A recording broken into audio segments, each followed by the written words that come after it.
You don't need to fight your way into your most ideal life, especially as you continue to understand the way that this reality is structured. If you look at nature, you'll notice nature takes the most efficient and effective paths. Even if there is a time of efforting, it is done so in that way because at that time, that is the most efficient and effective path available. As humans, we have a certain degree of intelligence and knowledge, and we have versatility. And so at different times in your life, you may have found it prudent to move in your life a certain way. Perhaps it got you out of a sticky situation. Perhaps it was a means of survival in which you found a path into a certain form of thriving. When you land at this particular moment, you're being offered a crystal clear reflection to see where the old ways of moving that may have once served you may be inviting you to step forward and step beyond them, so that you can shift out of structures and ways of living that you have outgrown and step into the new way of life. I imagine it is a thriving life, a life where you are not moving to just survive or just make it another day or moment, and not a life where you must push and push and push just to show up and have your space in the world. No, this is a life where you get to live to live. It feels like the life that you have called for yourself from perhaps even before you were born. Yet sometimes, as mentioned, when we get into this world, we might adapt, we might get versatile, we might even experiment a bit. And right now, as you remember what is available to you, I imagine you will clearly see what ways of living in this life you're complete with, so you can fully live your version of a thriving, flow-based life. By the way, I'm Danielle Lynn. I am the traveler of synchronicities with you, Rad Cat, who is remembering more and more so, across and beyond time and space, just how powerful you, when you are in remembering, truly are.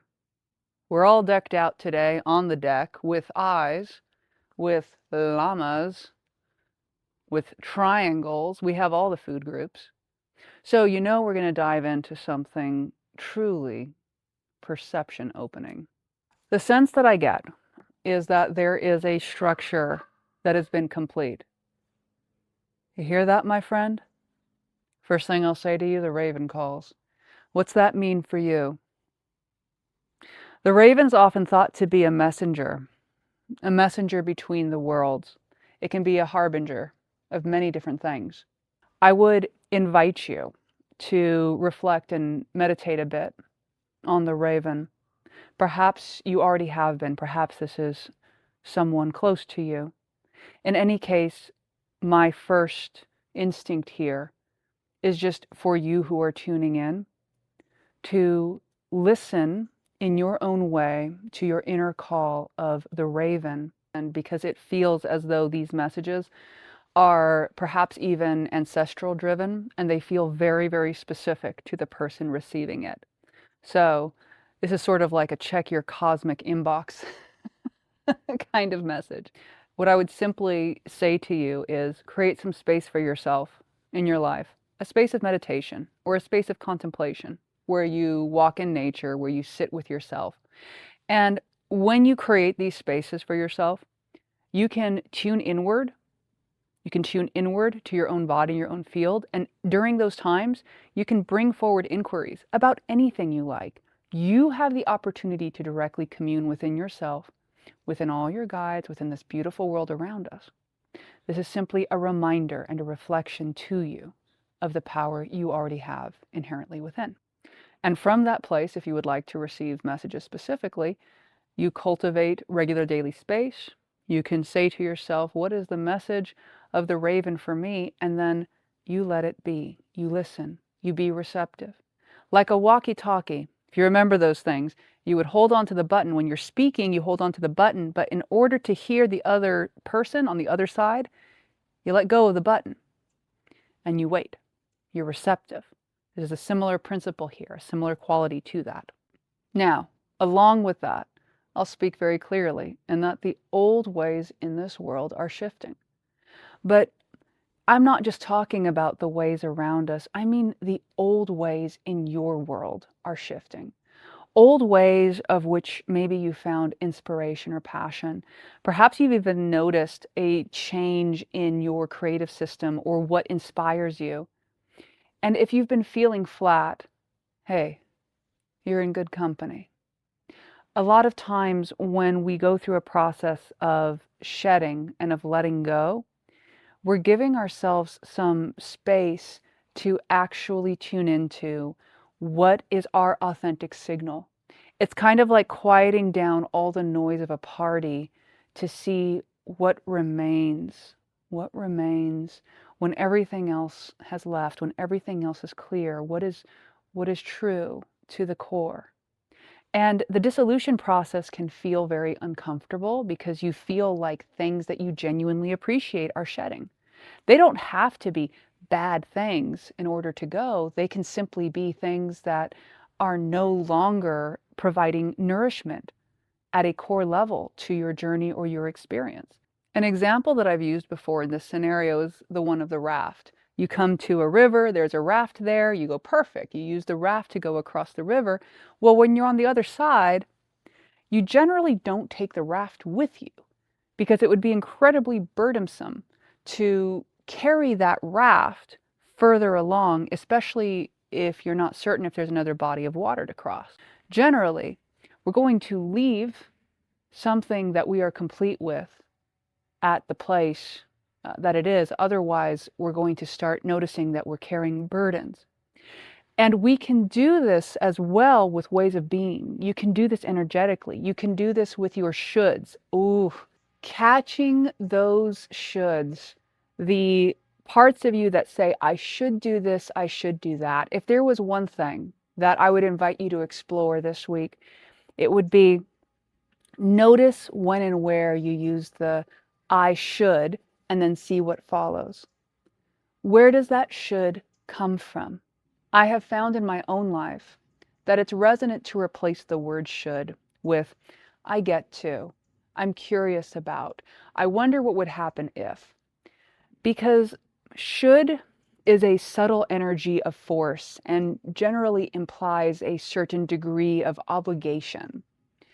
And I would say, rather than living your life through an invocation of obligation, perhaps we live our lives more from invocation of invitation. I invite myself to. I get to. Pedantic? I don't imagine so. I imagine actually it's quite precise. And that in many ways we are wizards and wizardesses and sorceresses and sages and creators or whatever you are, with your words, with your intentions, and with your ways of focusing. And so our words can matter. And certainly the words and the phrases and the ways of being that we repeat become matter because through our repeated influence and focus, so we invoke in our life and in our reality. And so it feels pertinent to point this out because through the nature of what we're focusing on together today, that you get to be more in flow, that you get to connect to your thriving life, that you get to observe the places where force may still be at play. Observing your words can be one of the most powerful first steps without imagining you have to overhaul your entire life. Simply be observant of what you say, both inward and outward, again and again and again, because this will start reflecting to you a map of your inner psyche, a map of your inner blueprint, a map of your rules of reality. Okay. I often say to people, especially people will sometimes reflect to me, well, I don't feel like my life is flow-based because I have to work hard to get things done. And in that moment, I invite people to go, what is it you just said? I have to work hard to get things done. Well, then, for sure, in that person's reality, the rule is hard work must happen in order for results to come.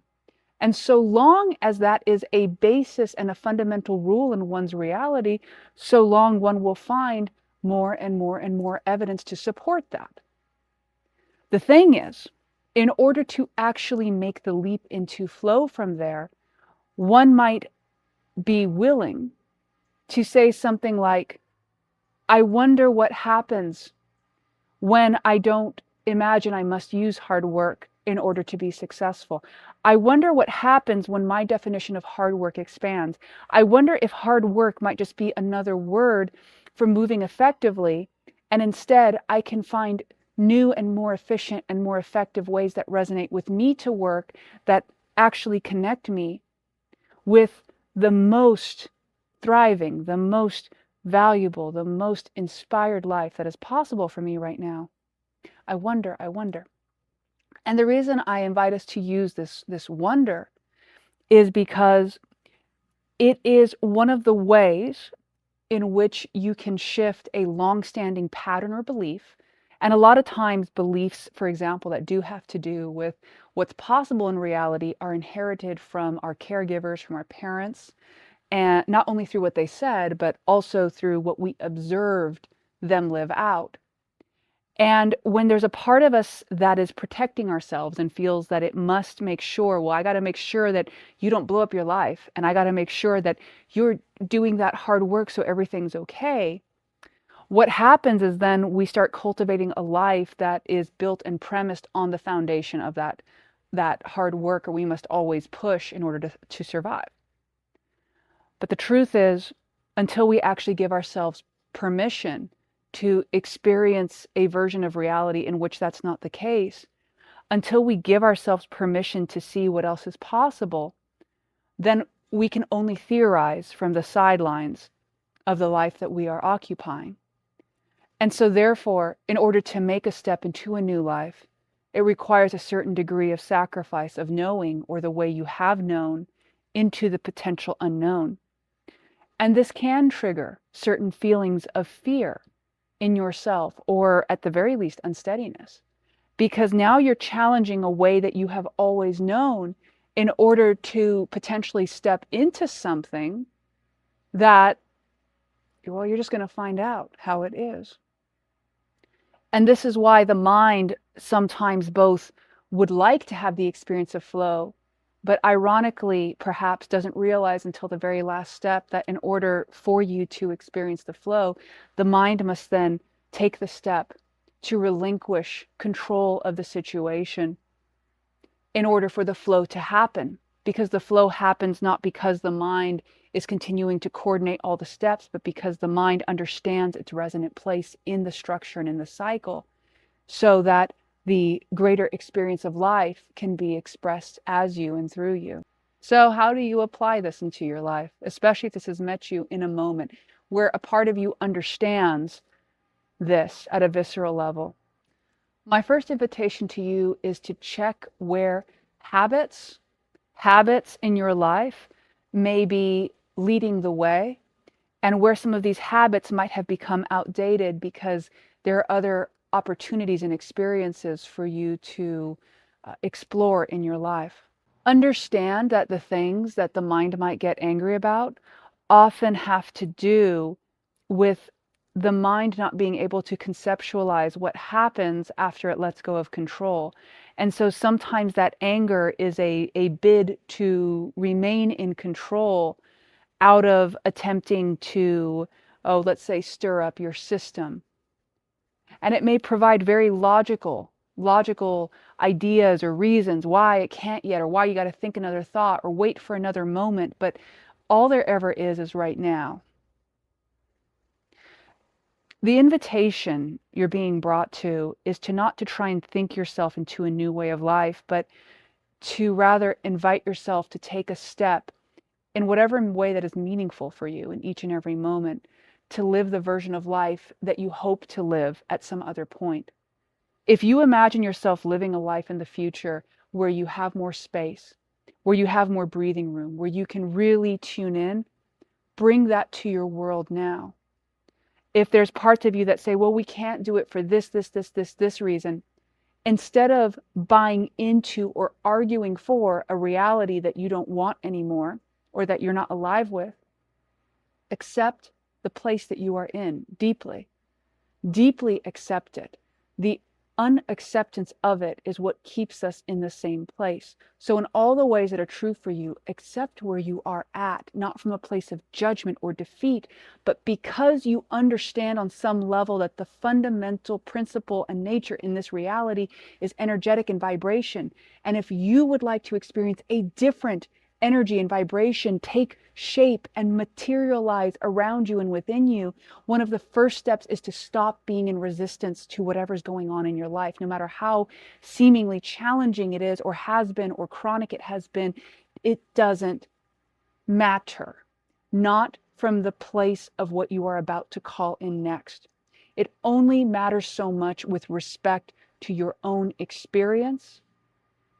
And as you understand that you can actually reconcile the feelings and experiences you've had up until this point within you without needing to play out the same story outside of you, you realize that you can be at peace with the story itself while being deeply loving to the parts of you that may still be ready for transmutation, that may still have grief, that may still have joy or feelings to sit with, right? Because this isn't about bypassing feelings, but it's about no longer attempting to play them out through the story. It's about tending to yourself within, being peaceful with the story going on, understanding it is just a play, and then giving an opportunity within that space for a new kind of rhythm to emerge, one that you tend to, and more importantly, one that's not coming from trying to fix or resolve what has been happening before, but from a core place within you, from a place of cultivation and remembering. This, my friend, is what you have been tending to. It's not about having to wait longer for some future event. It's not about having to wait for an astrological event or a comet or a thing to happen in the future. Right now, you have the capacity and the power to allow yourself the integration you've been looking for, to allow yourself to shift your gears, so to speak, from the way something has been functioning and meet yourself in the moment. And here's the key. It might involve a sensation similar to immersing yourself in the water. I get this visual of someone standing on the edge of the water, and this time they're looking for the raft, but this time there is no raft, and the only way across is to get wet. But that in of itself is the sacrifice. It's like that's the price of admission, and the willingness to take that step and to get wet and then come through the other side is what invites you to shift into, let's say, a new shore, a new horizon. And this is in a metaphorical sense where you find yourself, perhaps something that you really imagine you'd prefer not to deal with or step into or cross or immerse yourself in, and yet that appears to be the step. And it's not a failing to arrive here. I feel like this is the key. It's not that anything wrong was happening. It's more that when you reach a certain level of maturity and growth, it comes with a certain understanding of what we give up in order to truly have. And in many ways, this feels like the point in your journey. I would invite you not to overly focus on the idea that something to let go of must be a thing outside of yourself. For some, it might be. I would invite you to more look at this as, in its most metaphorical sense, a way of understanding and moving through this world you may have outgrown. And it's not that it takes more time to make this shift, it just takes your choice to embody. And then the shift is. And there's no more preparation that we can do to help clear the unknowing any further, because the unknowing will always be unknowing until you step in, at which point it transmutes into direct experience. And therefore, through walking the whole experience, it becomes knowing. It is a profound moment you find yourself at, my friend. And I'm honored to offer this reflection. If you have a deeper inquiry on this moment, something that you feel called to look at, feel invited to share in the comments.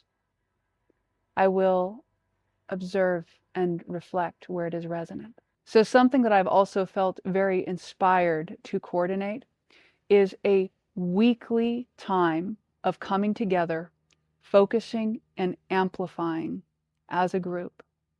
Inside the Self-Alchemy Lab, I will be beginning this on the solstice, which is coming up at the time of recording this on Sunday Pacific.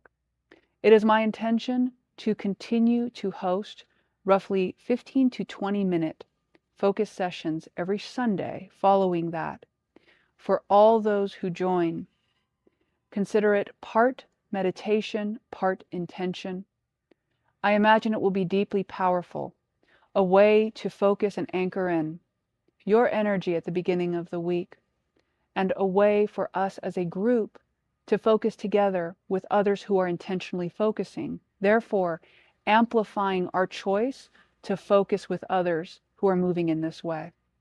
I imagine it will have profound effects both in everyone's individual life and also in the resonance of this world.